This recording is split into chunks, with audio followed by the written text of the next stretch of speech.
देखिए प्रश्न है पेट्रोल की गुणवत्ता की माप किससे की जाती है? तो दोस्तों इसका आंसर हो जाएगा ऑप्शन नंबर सी सही हो जाएगा। ऑक्टेन संख्या से दोस्तों पेट्रोल जो ईंधन होता है उसकी गुणवत्ता की माप की जाती है। तो इसका आंसर क्या हो जाएगा? ऑक्टेन संख्या। इसे आप जरूर याद रखेंगे। नेक्स्ट क्वेश्चन देखिए दोस्तों, दूसरा प्रश्न है, दूसरा प्रश्न भी महत्वपूर्ण है। प्रश्न है पहली बार परमाणु बम कहां फेंका गया था? तो दोस्तों इसका आंसर हो जाएगा option number B Hiroshima. Hiroshima कहाँ है दोस्तों? जापान में। ठीक है, पहली बार मतलब 6 अगस्त 1945 को हिरोशिमा पर, और दोस्तों 9 अगस्त 1945 को नागासाकी। ठीक है, दोनों का आंसर याद रखेंगे। यहां पे आप कंफ्यूज हो जाते हैं, पहली बार परमाणु बम कहां फेंका गया था, तो आप याद रखे होंगे हिरोशिमा और नागासाकी, तो इसी में कंफ्यूज हो जाते हैं। तो पहली बार किसे? तो पहली बार यानी 6 अगस्त 1945 को हिरोशिमा पर और 9 अगस्त 1945 को नागासाकी। तो इसका पहली बार पूछ रहा है तो हिरोशिमा आंसर हो जाएगा, दूसरी बार पूछेगा तो नागासाकी। ठीक है, दोनों का दोस्तों आंसर आप याद रखेंगे, कंफ्यूज नहीं होंगे। ठीक है, नेक्स्ट क्वेश्चन देखिए दोस्तों, तीसरा प्रश्न भी महत्वपूर्ण प्रश्न है, यह भी पूछा गया प्रश्न है। प्रश्न है अमीर खुसरो किस सुल्तान के दरबारी कवि थे? तो इसका आंसर हो जाएगा दोस्तों option number D Alauddin Khilji के दोस्तों अमीर खुसरो दरबारी कवि थे। तो इसे भी याद रखेंगे। नेक्स्ट क्वेश्चन देखिए, अगला प्रश्न है, हमेशा पूछा जाने वाला प्रश्न है।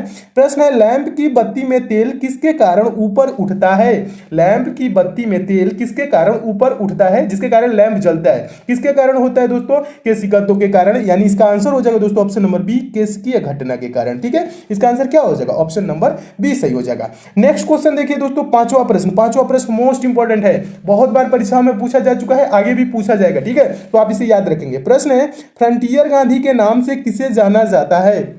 फ्रंटियर गांधी के नाम से किसे जाना जाता है? तो आंसर हो जाएगा दोस्तों ऑप्शन नंबर सी सही हो जाएगा, खान अब्दुल गफ्फार खां को फ्रंटियर गांधी के नाम से जाना जाता है। और प्रश्न यह भी पूछा जाता है सीमांत गांधी के नाम से किसे जाना जाता है? तो खान अब्दुल गफ्फार खां को ही सीमांत गांधी के नाम से भी जाना जाता है, बादशाह खां के नाम से भी जाना जाता है, फख्र ए अफगान के नाम से भी जाना जाता है। किस किस नाम से जाना जाता है एक बार याद कर लीजिएगा दोस्तों। खान अब्दुल गफ्फार को फ्रंटियर गांधी के नाम से जाना जाता है, यानी सीमांत गांधी के नाम से जाना जाता है, बादशाह खां के नाम से जाना जाता है, फख्र ए अफगान के नाम से जाना जाता है। ये सब दोस्तों वनडे एग्जाम परीक्षाओं में जो भी होती है आपकी, उसमें ये सब प्रश्न पूछे जाते हैं, तो आप याद रखेंगे।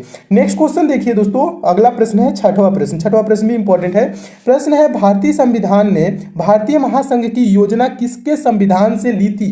भारतीय संविधान ने भारतीय महासंघ की योजना किसके संविधान से ली थी? तो इसका दोस्तों आंसर हो जाएगा, चारों ऑप्शन को रीड करेंगे तो ऑप्शन नंबर बी सही हो जाएगा, कनाडा से। ठीक है, तो इसका आंसर कनाडा हो जाएगा, इसे भी याद रखेंगे। नेक्स्ट क्वेश्चन देखिए, सातवां प्रश्न मोस्ट इंपॉर्टेंट है, हमेशा पूछा जाने वाला दोस्तों प्रश्न है दोस्तों अग्निशामक के रूप में किस गैस का प्रयोग किया जाता है?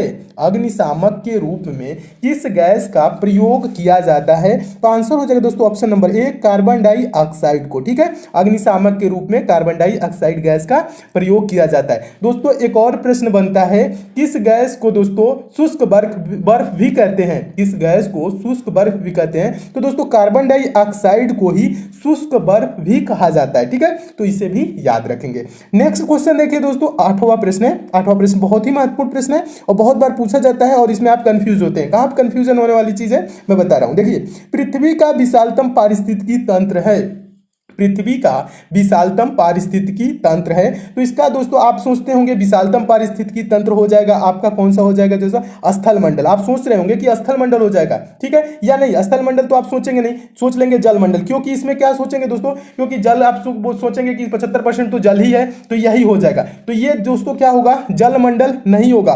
पृथ्वी का जब भी पूछे विशालतम पारिस्थितिकी तंत्र तो आंसर होता है दोस्तों जीव मंडल, ऑप्शन नंबर डी याद रखेंगे, जीव मंडल। जीव मंडल क्यों दोस्तों?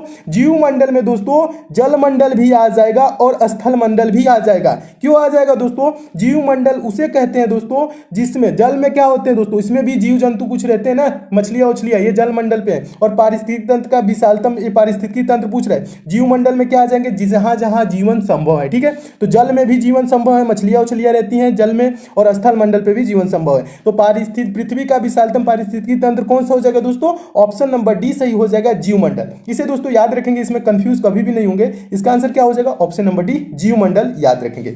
नेक्स्ट क्वेश्चन देखिए दोस्तों, नौवां प्रश्न भी महत्वपूर्ण है। प्रश्न है दोस्तों 1858 ईस्वी में भारत के प्रथम वायसराय एवं अंतिम गवर्नर जनरल कौन थे? 1858 ईस्वी में भारत के प्रथम वायसराय एवं अंतिम गवर्नर जनरल कौन थे? तो इसका आंसर हो जाएगा ऑप्शन नंबर डी दोस्तों सही हो जाएगा, लॉर्ड कैनिंग थे। कौन थे? लॉर्ड कैनिंग याद रखेंगे, ये भी पूछा जाता है।